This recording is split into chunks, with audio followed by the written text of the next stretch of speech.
Hi, this is The Recovering Perfectionist. I'm Claire Barton and you're in the right place at the right time. If you're starting to feel like some of your perfectionism is really getting in the way of you moving forward, getting started or finishing anything, this is absolutely the right show for you.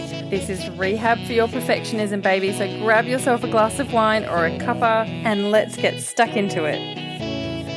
Hi everyone, it's Claire, the Recovering Perfectionist, and I've got the amazing Trudi Pavlovsky, who's a multi-passionate about content creation, course building and mentoring coaches, amongst about a zillion other things.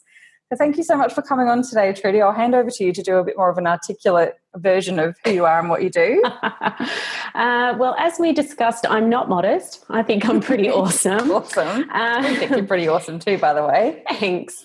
But I've got a massive creative streak and I really love serving and supporting people. And I do that professionally through coaching, through supporting coaches to be better coaches and to help people leverage their time and their skills and their experience by organising their amazing knowledge and putting them into really connected, well-crafted, client outcome-driven courses online. It's just beautiful. It's just beautiful. And I'm having a chat with you about mine next week, actually. So I know. I'm pretty excited about that. Watch this space. I can't wait to pick your brains about all of that sort of thing. So, yeah, thanks so much for coming on.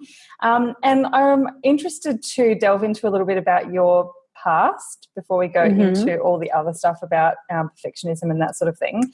So I've heard from you that you had another business before this one and there were some major lessons learnt and some major reflections that you're doing at the moment. You want to talk us through all that stuff? Okay. Well, my former business is called The Dream Initiative and I have so much to be grateful for with that business because everything that I do now, the seeds were planted and the skills were developed in that. So what it was actually a youth training business focused on supporting teenagers into becoming confident, balanced, successful adults. And we did this through a combination of online programs and experiential games-based training. So that's where people might have seen me dress up as different characters and tap into different archetypes. So all of that's come from games-based training. Now, it was an interesting business and there was quite a few lessons.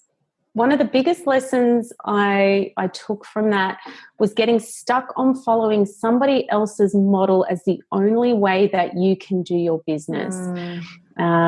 I had a business partner as well who was very much, no, we need to do it this way because this is how our mentor does it. And when it wasn't working and when I wanted to make changes was very resistant because very focused on you have to have proof and evidence that it's going to work. Right.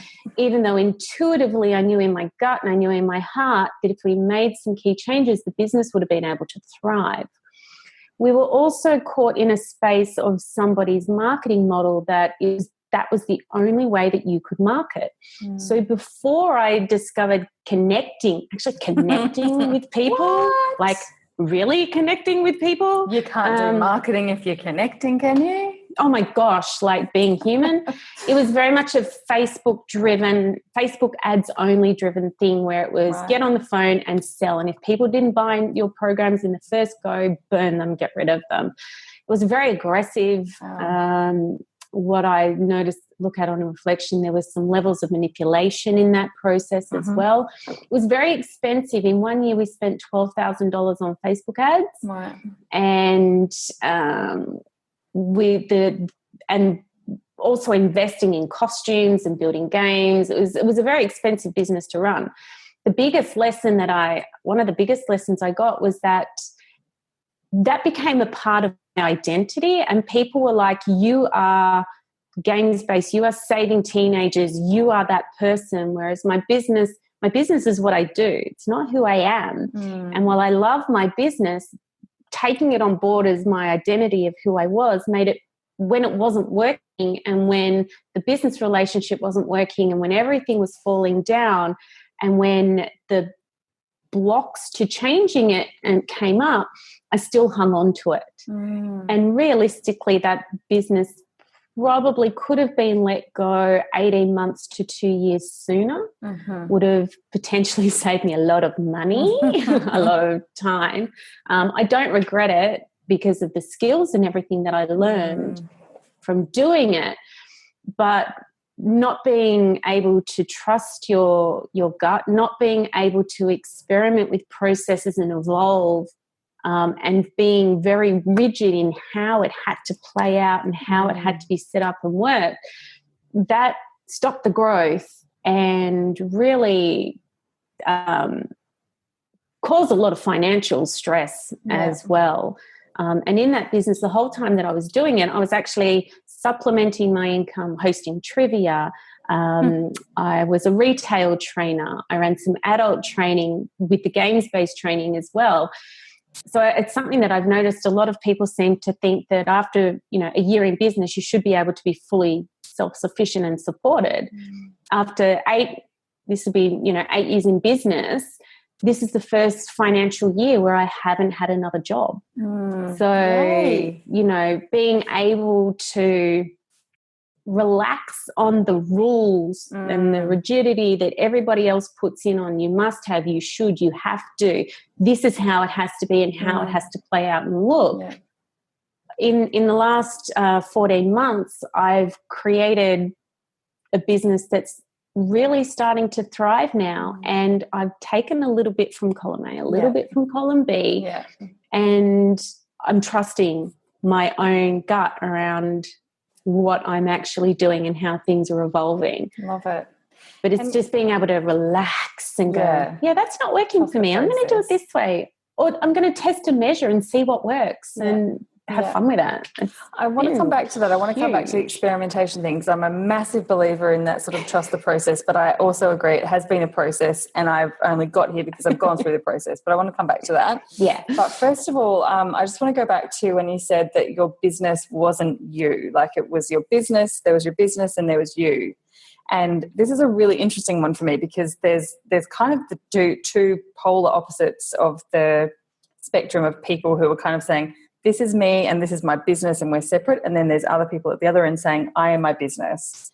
That you are your business, especially with solopreneurs and that sort of thing. And I'm not really sure where I sit with it, because both kind of have their merits, and and I totally understand with what you're saying is, if and when there are those hard days in your business, if you completely have aligned your identity to that business, you're going to feel like you've also kind of stuffed up, or there's mistakes in that sort of thing.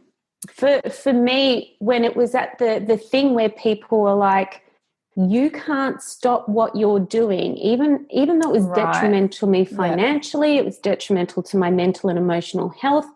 When parents wouldn't sign their children up, even though there was a huge need for them, whether it was coaching or working with me, I was taking that personally.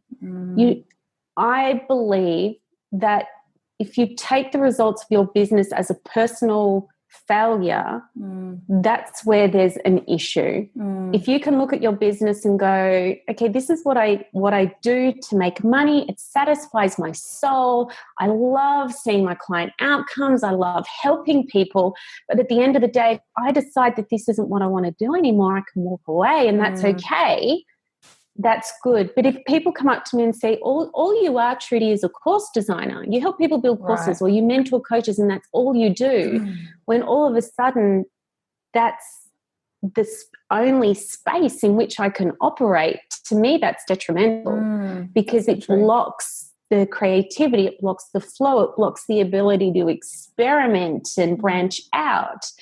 And if you want to change, if you turn around and go, I've got what I need from this, I don't want to do it anymore. But if you can't walk away because people are shaming you, and that was a huge problem with what I did. I felt shamed that I wanted to leave, that I was letting people down, and I'd become a martyr to my business. Crazy. Yeah.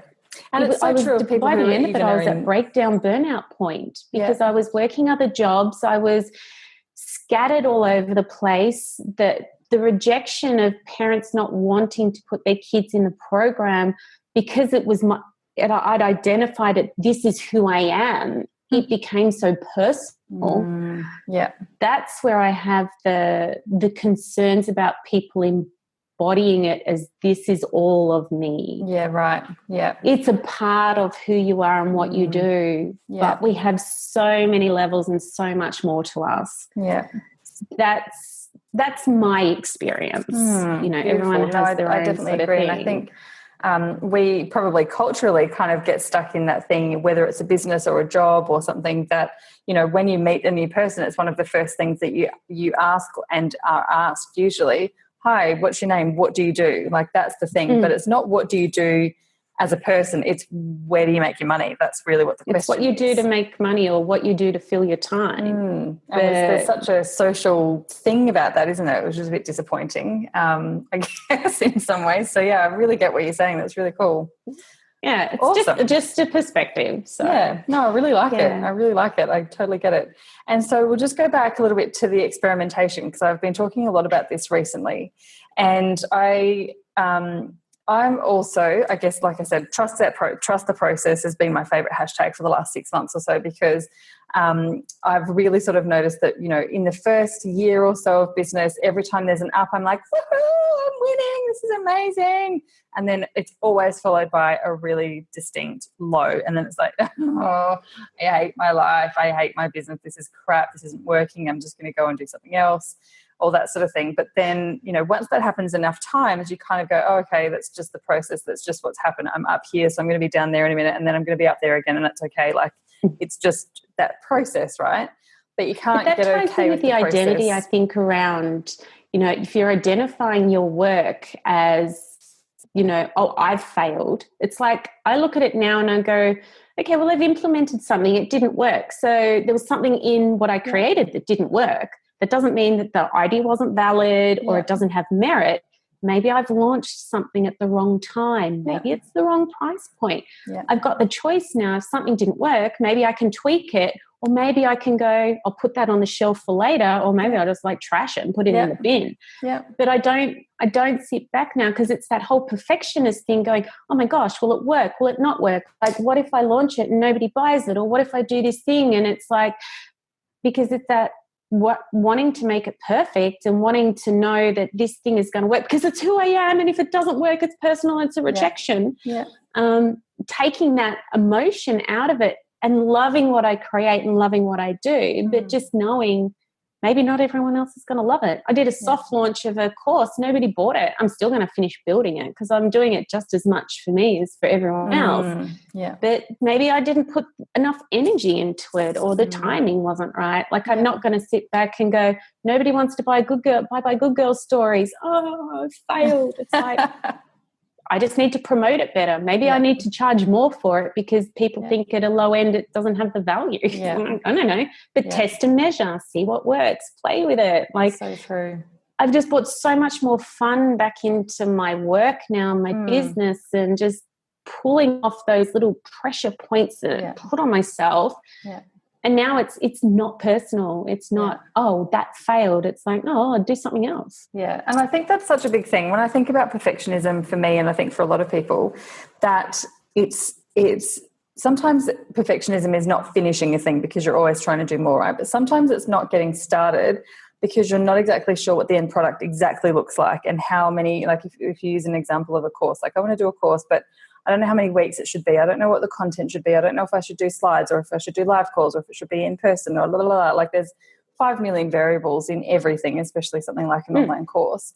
And the more you kind of try and overanalyze and you know, try and work out exactly what to do, it just prolongs the actual getting started and trying Hype things. yourself up, you get fear, and it's a real shame. I think it's such a shame, because then there's all these people who are missing out on that awesome thing. And if you're truly following the energy and you truly believe in it and you truly think there's value in it, you just have to get started. Like, no matter what that looks like, is to just get started and try it out and do like many versions of it. It doesn't matter. Use your brain. Yeah. One of the biggest things is, and I love learning how the brain works, and when I got taught this, I was like, oh my gosh, the reason we go into overwhelm, or we get afraid, or we don't take the action, is quite often it's our hindbrain, because we haven't decided on that first couple of steps. The hindbrain's going, well, I don't know what this is. I'm afraid of this. I'm uncertain. I'm gonna, because I can't keep you safe, because I don't know what your first actions are. I'm going to get you to watch Facebook instead. Or, scroll through Facebook for 3 hours. Quite often, that's one of the things. If you think of something that you want to create, you put your hand on your heart and go, okay, is this what I really want to do? And your heart will go, yeah, this is it. You've got to get the idea filtered through the 3 levels of your mind to be able to actually take the action on it. Now, the first thing, your hindbrain is designed to keep us safe from big shaggy animals back in the cave days. So if you get an idea, write it down, because your hindbrain deletes 9 out of 10 of your ideas anyway. So as soon as you think of something, write it down. Yeah. Then start creating an image in your mind. So your hindbrain's like, oh, what's this thing? Start thinking of the first step. Start creating an image of how it could look when it's done, because the midbrain's all about pattern matching and it's all very visual and imagery. So then by the time the idea gets up to the high brain, like your neocortex, it's like, okay, cool, like we know we're okay to do it. We've got a bit of an idea of how it looks. We've got a couple of steps. Let's start completing the action and create all the steps and create the goal. Because most people go to logic brain first, but if you haven't passed it through your hindbrain, you don't have an image of it, any goal, anything that you want to do is just going to be 10 times harder to create. And when I learned, it's like, and you can put your hand on your gut, because, so much starts in our gut, and I'm doing a lot of study around, gut health and stuff as well. Hand on your heart, write the idea down, think of those first few steps, the first few things you need to do in the first 24 hours to get that idea moving. Boom. Then all of a sudden you get an image of it and your brain's going, oh, okay, cool. So it's just working those levels in the way that we're not taught to do, because we're taught to set goals very logically. Yeah, right. Oh, it's so good. I know I've chatted with so many people about this kind of following the energy and listening to your intuition, or whatever you call it, and that sort of thing. And it just makes so much sense when you talk on the physical and scientific side of it. It's actually a thing. It's not just joining. Yeah, I absolutely love it. Absolutely love it. Now, I want to keep moving. So when you and I were chatting about what to talk about, because we knew we wanted to talk, but we kind of couldn't work out an actual topic, you started throwing out words like schemas and perturbation, and I was like, yep, done, that'll do. But I don't really know what those things are. So do you want to talk us through those concepts they pertain to perfectionism? I learned about perturbation for the first time. It's probably about 4 or 5 years ago now. And, we live our lives in our little comfort zone. We're here. And then when we push against our comfort zone and we're about to break through and do something new, we get this feeling. It's like butterflies. We might feel sick. We get the sweaty palms. Our temperature will break out into a sweat. And perturbation is this feeling that quite often we identify as stress and and pressure, and it's bad, and it's like my body's responding to this new thing, and I feel like this feeling is freaking me out. But when we look at it as like, okay, when we get this feeling, we're in a space where if we can find a way to just push through, we're going to have a breakthrough. We're going to change. We're going to push through our comfort zone, and we're going to transform. And so like trans meaning change, form meaning shape. So we change shape. We become a new person, a new level of being. And once we've expanded that comfort zone, it doesn't go back. But most people, when they feel this feeling, they feel it like it's a warning or something bad is going to happen or it's stressful, and they sort of like run back to their comfort zone. So I don't know, have you ever done a tandem skydive, right? No, I haven't yet. Okay, I've done a tandem skydive. It's the best thing ever. But you're strapped to this guy and he's behind you, and he's like, it's your turn, getting close to your turn, you're getting ready to jump out of the plane, and your hands are sweaty and you're freaking out and you're going, what am I doing? You look out and you're literally like, oh shit, I'm crazy. And then you get pushed out, right? It's like that. All of a sudden you're like free falling through the air, and it's just this, and you only free fall for like 10 seconds, but it feels like forever. And it's it is a life-changing experience. Like I look at perturbation like that. Like it's a tandem skydive. You can turn to the guy and go, no, I don't want to do it. But, he's just going to push you out anyway. So you need to find a way to push through that comfort zone and break through and transform. So is this what some people call up-leveling? up-leveling, pushing through your upper limits, it ties into the schemas as well. But it's being willing to push through that stress feeling to take the action to change your life and to not stay in your comfort zone. Which is scary, and when you right? embrace it and you go, okay, this is, I've got to find it. And that's where it's like, when I teach perturbation to my clients, we talk about having a coach, having somebody to be that person behind you to push you through if you can't do it on your own. Yeah. I honestly believe everyone needs to have a coach or a mentor or somebody to help them through that. Totally. But it's that recognizing that's the feeling of a champion about to change their life. And would it be right to say that, the more you do that, the more you push through, the easier it becomes or the less uncomfortable it becomes? I think because you kind of know the difference between stress and up-leveling, between danger and actually something calling on the other side. I don't know if it's easier, but when I hit that point, I have an awareness. And it's not like me going, oh, I'm scared, I'm going to run away. It's like, oh, hang on. I think I actually posted it on my Facebook page the other day.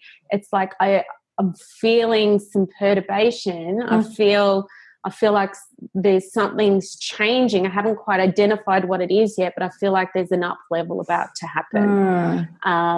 So when you can identify it and you're aware of it, you're less likely to run away from it.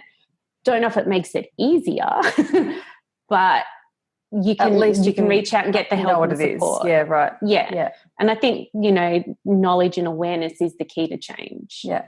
And so if we filter that down to people who would identify as a perfectionist or someone who's kind of, trying to feed their inner perfectionist but also get shit done. Stop it! Like what's the thing? When you get to that point and you've kind of got that gut feeling like, oh, this is a bit scary, like I can see the other side of the glass wall but I just can't quite kind of get there, and I'm just gonna add a few more bits to this, or I'm just gonna rehash this whole thing or whatever. What sort of advice, like with people who you work with, I'm sure you come across 1,000 perfectionists as well, and when they're getting to that kind of up level, what sort of advice do you give them, or what sort of exercises do you give them to do to kind of to be able to keep moving forward? Yeah. Okay. Well, first thing is being able to identify it. Talking to someone. So like if somebody's got an opt-in or a course, or like one of my students is like, I've kind of done my course, but I'm not quite ready to launch yet. Hang on a second. Where are you at? What have you done? Right. Let's talk through it. That's where, like I said, having a coach is going to help push you through. But there's things that you can do for yourself, like a really simple writing activity. And this is something one of my mentors, Benjamin Harvey, taught me, but I think he got this from Dr. John DeMartini. It's not my original thing. I'm a huge believer in credit source.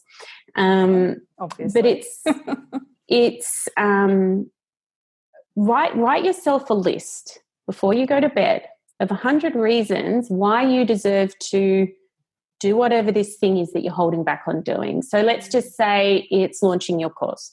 100 reasons why you deserve to launch this course. So I deserve to launch this course because I've worked 8 hours on it, 20 hours on it. It's going to help people. It's going to do this. Or 100 reasons why I'm allowed to launch my course.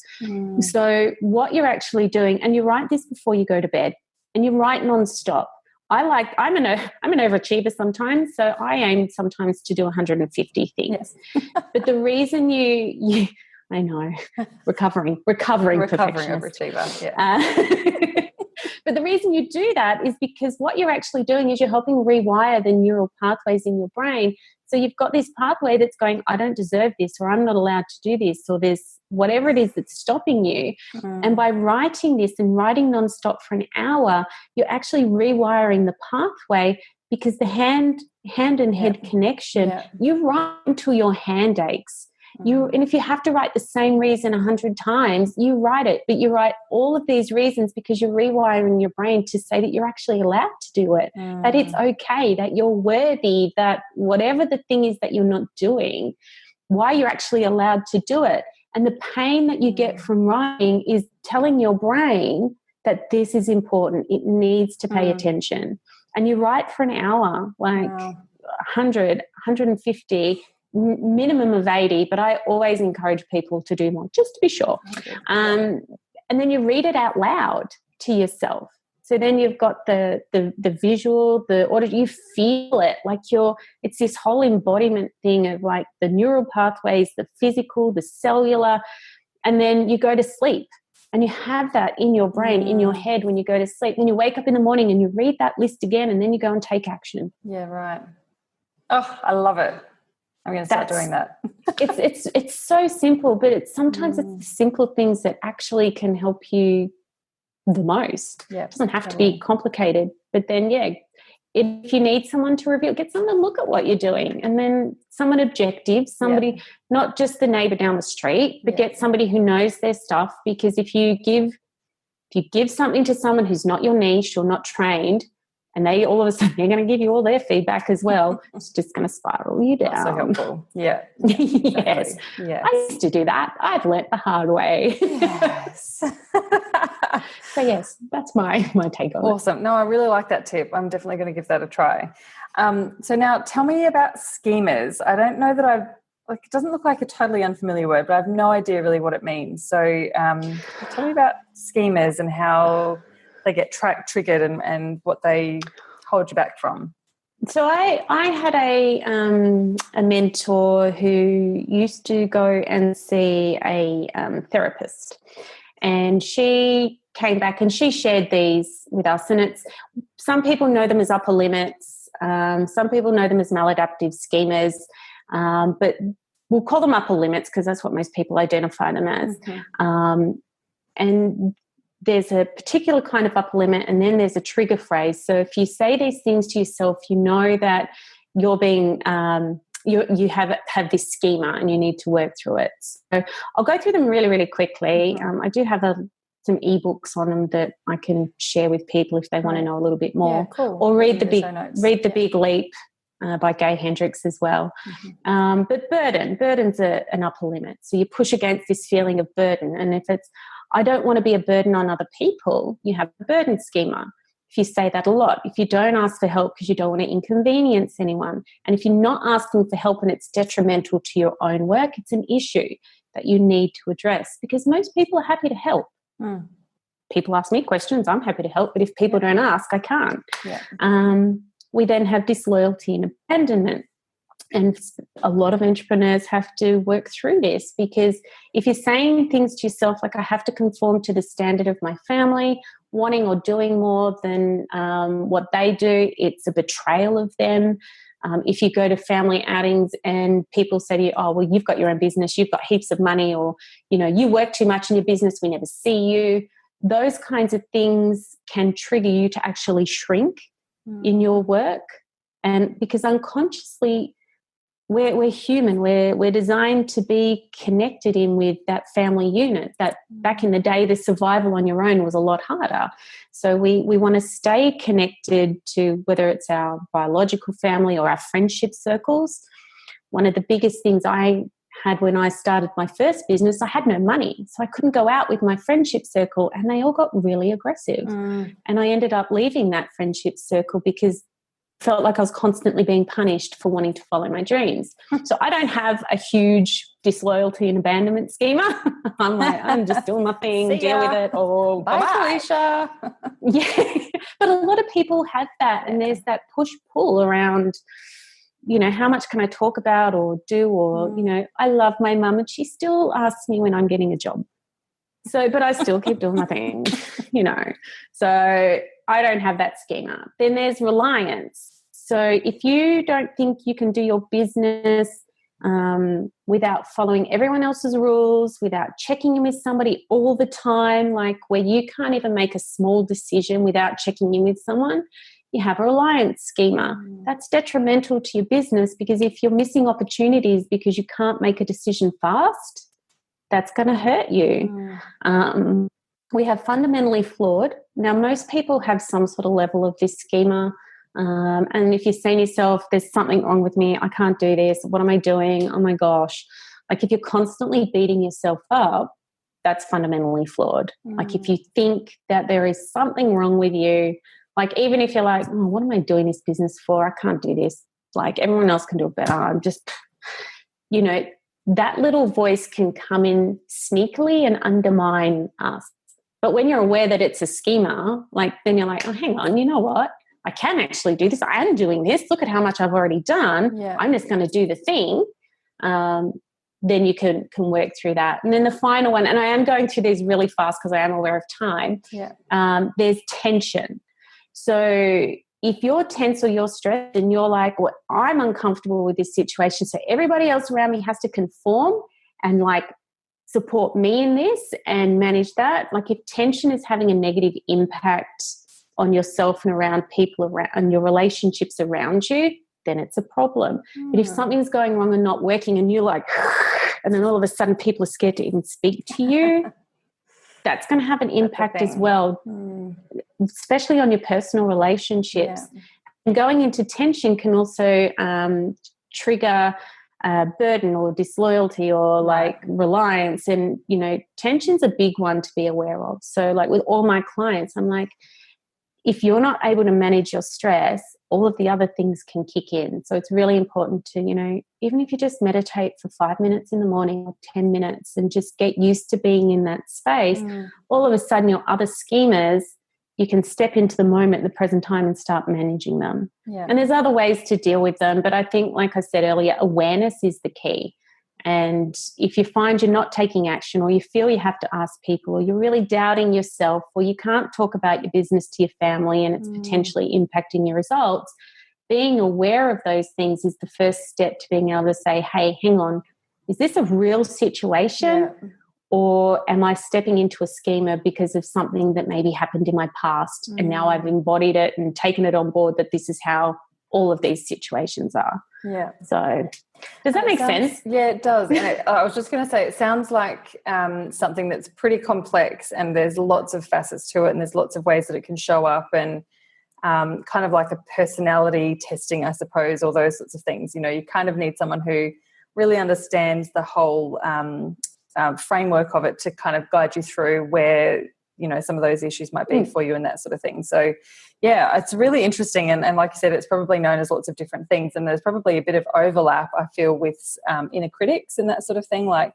how the inner talk and the self-talk kind of I haven't about that. Studied a lot around inner critics, but I imagine that from what I've read, it's that whole, especially the fundamentally flawed stuff and the interesting. I chatted with Liz Scarf about inner critics on the podcast way back in the beginning, and it was really interesting. But I just noticed that some of the self-talk that you were just talking about that might have come up underneath some of those schemas are kind of similar to the inner critic self-talk that you might hear about the why am I doing this? You can't do this. You're going to fail.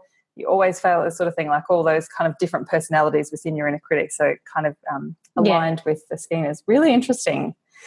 I love it. So my mind is just completely blown up by perturbation and beautiful words for up-leveling and breaking through glass ceilings and all that thing. So I've really enjoyed that chat. Actually, I hope it hasn't been too overwhelming for people. I am a fascinating person. You really are a fascinating person.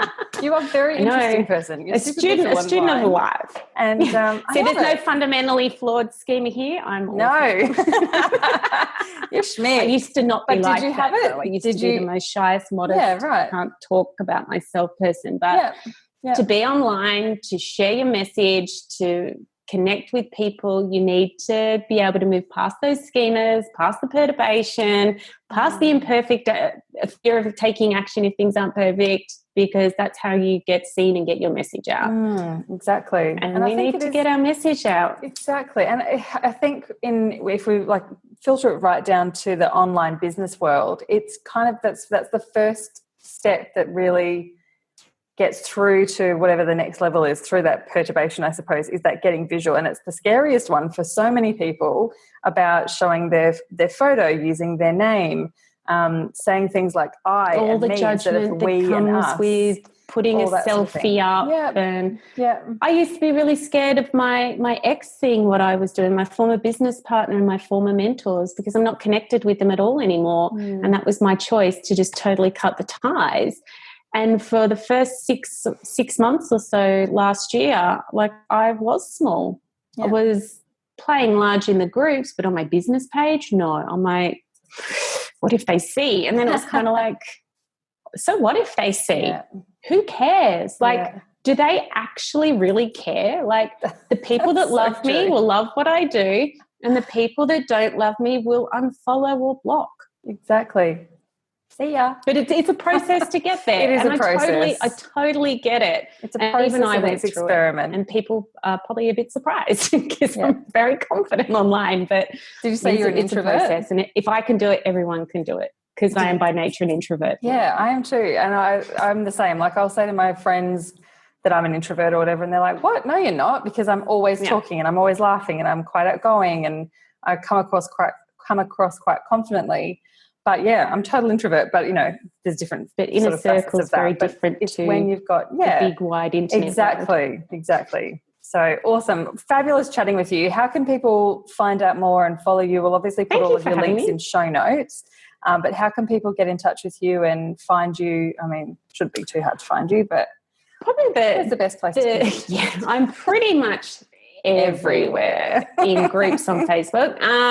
But just probably the easiest thing is to go to Trudi Pavlovsky Official on Facebook. So that's my business page. Updating my website needs a bit of love. So yeah, come find me on Facebook. Awesome. That's the most fun. You'll see me do crazy live videos and weird offers, and just my personal and my professional life have merged. So yeah. You can stalk me there. I'm on LinkedIn. Like, just put my name in. I'll come up. We'll stalk you. We'll find me where you want to find me. Awesome. Thank you so much, Trudy. It's been awesome chatting with you. Thank you for having me. Kind of blown my mind, and I just want to go away and process it all. I'm actually recording a webinar in about an hour's time, so I need to get into that space. Meditate, but I can't wait to just kind of take it all in and try and work out what my schemas might be, and then probably get back in touch and cry on your shoulder about it or something. Seriously, I'm always here. So awesome. All right. You know where to find me. I sure do. Thanks, Trudy. Bye. Thanks, Claire. Bye. And that is absolutely it, my lovely. So I hope you've really enjoyed the episode. It was great fun recording that one. If you'd like to connect, I'd love to stay in touch with you. I have a beautiful Facebook group at bit.ly/The Recovering Perfectionist Crew with all capital T, R, P and C. Also, I have a massive goal this year to get 50,000 downloads on my podcast, and I've got a YouTube show as well. So I'd love for you to help me out if you can by either subscribing to the podcast. If you have a couple of favourite episodes, or if there's one favourite episode that you've really enjoyed, I would love you to share that with anyone who you think would get as much out of it as you have.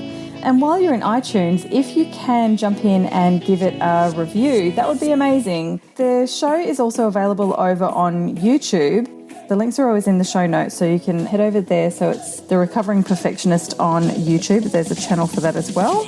So jump in and leave your comments. You can watch all of the episodes in video. So if you want to see what we look like and our crazy hand gestures and facial expressions and all of that sort of thing, absolutely jump in. You can subscribe to the YouTube channel show as well, and then you'll be kept up to date when there's new episodes that come in there. So yeah, love your support. All right, big love. I'll chat with you soon. Bye.